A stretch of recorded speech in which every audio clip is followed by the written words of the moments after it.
Welcome to NSTV. నేను రాజీవ్. ముందుగా headlines చూద్దాం. తెలంగాణలో భూ సమస్యల పరిష్కారానికి ధరణి స్థానంలో తెలంగాణ రాష్ట్ర రెవెన్యూ శాఖ మాత్యులు పొంగులేటి శ్రీనివాసరెడ్డి అనేక అధ్యయనాలు, సమీక్షలు జరిపి కొత్తగా తీసుకొచ్చిన భూభారతి చట్టం రైతుల భూ వివాదాల పరిష్కారానికి మరియు ఈ చట్టం వలన ఎన్నో ప్రయోజనాలు ఉన్నాయని మాజీ జెడ్పీటీసీ డీసీసీబీ డైరెక్టర్ మేకల మల్లిబాబు యాదవ్ అన్నారు. కాబట్టి మరి రైతులు వినియోగించుకోవాలి. ప్రతి ఒక్కళ్ళు కూడా మరి అవకాశాన్ని వినియోగించుకొని సమస్యలను పరిష్కారం చేసుకోవాలి. ఇక మరి అదేవిధంగా ఈరోజు మరి కాంగ్రెస్ ప్రభుత్వం వచ్చిన తర్వాత మరి ఎన్నో సంక్షేమ కార్యక్రమాలు పెట్టి తీసుకుపోతూ ఉన్నారు. మరి దాంట్లో చూసుకుంటే ఈరోజు ఉచితంగా కరెంటు 200 యూనిట్లు కాల్చుకున్న వాళ్ళకి ఉచిత కరెంట్ ఇస్తున్నటువంటి ప్రభుత్వం ఈ భారతదేశంలో ఎక్కడ లేదు, మన తెలంగాణ రాష్ట్రంలో ఉన్నది. అదేవిధంగా మహిళలకి ఉచిత బస్సు సౌకర్యం కల్పించినటువంటి ప్రభుత్వం కూడా మన తెలంగాణలో ఉంది తప్ప భారతదేశంలో ఉచిత బస్సు ఇచ్చినటువంటి పరిస్థితి లేదు. మరి అదేవిధంగా రైతులకి రుణమాఫీ కావచ్చు. మరి అదేవిధంగా మొన్న మీకు కార్డు ఉన్నటువంటి ప్రతి ఒక్కళ్ళకు కూడా సన్నమి ఇచ్చేటువంటి కార్యక్రమం తీసుకుంది కూడా, అది కూడా ఎక్కడ లేదు భారతదేశంలో, మన తెలంగాణలోనే మన ముఖ్యమంత్రి రేవంత్ రెడ్డి గారే పెట్టారని చెప్పి ఈ సందర్భంగా మీకు తెలియజేస్తా ఉన్నాను. మరి అదేవిధంగా మీరంతా కూడా మొన్న అప్లికేషన్స్ పెట్టుకున్నారు.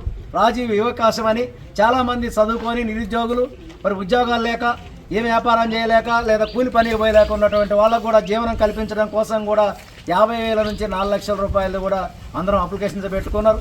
కొన్ని అవి తయారవుతూ ఉన్నాయి. మరి ఈరోజు క్యాబినెట్లో దాని మీద నిర్ణయం తీసుకుంటారని కూడా ప్రభుత్వం చెప్తా ఉన్నది. మరి అదేవిధంగా చూసుకుంటూ పోతే ఎప్పుడని 10-11 సంవత్సరాల నుంచి మనకి ఇల్లు లేనటువంటి పరిస్థితి. గతంలో కనకయ్య గారు ఉన్నప్పుడు కొన్ని డబుల్ బెడ్రూమ్ ఇచ్చారు తప్ప మనం ఉమ్మడి గ్రామ పంచాయతీకి కూడా ఇల్లు లేవు. మరి ఇప్పుడు కూడా మీకు 12 ఇళ్ళు కూడా శాంక్షన్ ఉన్న ప్రొసీడింగ్ కాపీలు కూడా మనకి ఇవ్వటం జరిగింది. మరి అదేవిధంగా ఇంకా చాలామంది కొంతమందికి ఇల్లు రాలేదంటున్నారు. ఇదేంటంటే ఎక్కువ ఇక్కడ గిరిజనులు ఉన్నారు కాబట్టి మళ్ళీ ఈ యొక్క నియోజకవర్గానికి 700 ఇళ్ళు గిరిజనులకు ప్రత్యేకంగా వచ్చినాయి. ఆంట్లో కూడా మన ఎమ్మెల్యే గారు ఇద్దాం, చెప్పండి, ఇల్లులు ఇద్దామని చెప్పారు. ఎవరు ఆందోళన చెందాల్సినటువంటి అవసరం లేదని చెప్పి ఈ సందర్భంగా తెలియజేస్తా ఉన్నాం. అదేవిధంగా రేపో మాపో కార్డు లేకోకుండా గత 10 సంవత్సరాల నుంచి పెళ్ళిళ్ళు చేసుకొని పిల్లలు 10-11 సంవత్సరాలు వచ్చినప్పటికీ రేషన్ కార్డు లేక చాలామంది ఇబ్బంది పడుతున్నటువంటి పరిస్థితి ఉన్నది. వాళ్ళకు కూడా రేషన్ కార్డు ఇచ్చేటువంటి కార్యక్రమాన్ని ప్రభుత్వం త్వరలోనే తీసుకుపోబోతా ఉంది. ఎన్నో సంక్షేమ కార్యక్రమాలని తీసుకొచ్చి మేనిఫెస్టోలో పెట్టినటువంటి కాకోకుండా ఎన్నో రైతులకి ఈరోజు డ్రిప్ కావాలన్నా ఇరిగేషన్ డ్రిప్పుతో పాటు రైతులకు ఏదైనా పామాయిల్ వేసుకుంటుంటే మొక్కల ప్రీ గీయటం కావచ్చు, ట్రాక్టర్ ఉంటే పరికరాలు కావచ్చు, ఎన్నో సబ్సిడీ కార్యక్రమాలు పెట్టారు. మొన్న రైతులకి జీలుగులు కావచ్చు, పిల్లి పెసర్లు కావచ్చు, పెసలు కావచ్చు, ఇవన్నీ కూడా సబ్సిడీ మీద రైతులకు అందిస్తూ ఉంది.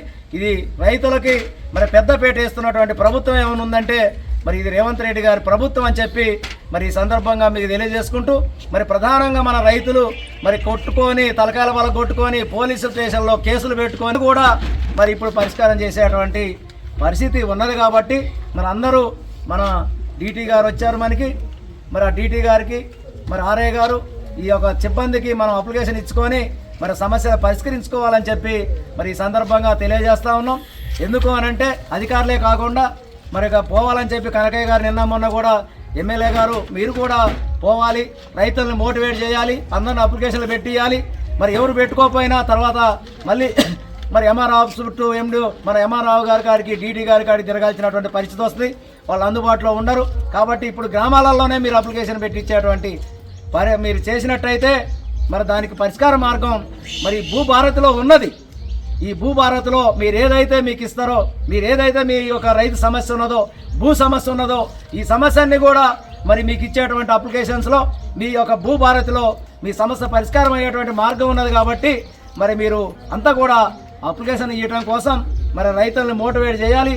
మీరు కూడా సదస్సులో పాల్గొనాలని చెప్పి మన ఎమ్మెల్యే కోరం కనకయ్య గారు ఆదేశం ప్రకారంగా మేము కూడా ఈ యొక్క సదస్సులకి రావటం జరుగుతూ ఉన్నది. ఈ అవకాశాన్ని వినియోగించుకోవాలి. ఇది చిన్న గ్రామ పంచాయతీకి ఈ గ్రామ పంచాయతీని అభివృద్ధి చేసుకోవాల్సినటువంటి అవసరం మీ అందరిపై మీద ఉన్నది.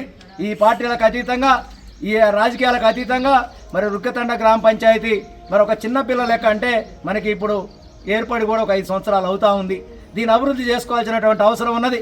గతంలో ఉమ్మడిగా మరి కొమ్మినపల్లి జీపీలో ఉన్నప్పుడు మరి అక్కడ సంత ఉంది కాబట్టి మీకు ఆదాయం వస్తూ ఉంటే మరి ఇక్కడ ఏది చేసినా సరిపోయింది. ఇప్పుడు ఆదాయం లేదు కాబట్టి మరి ఈ గ్రామ పంచాయతీని కూడా అభివృద్ధి చేసుకోవాలి. ఇక్కడ గ్రామ పంచాయతీ బిల్డింగ్ కట్టుకోవాల్సినటువంటి అవసరం ఉన్నది, నీటి సమస్య ఉన్నది, ఇక్కడ కరెంటు సమస్య ఉన్నది. ఇవన్నీ కూడా ఎమ్మెల్యే గారి దృష్టిలో పెట్టి మరి రాబోయేటువంటి రోజుల్లో మీకు పరిష్కరించేటువంటి మార్గం చేస్తాం. స్థానిక సంస్థలు రాబోతా ఉన్నాయి.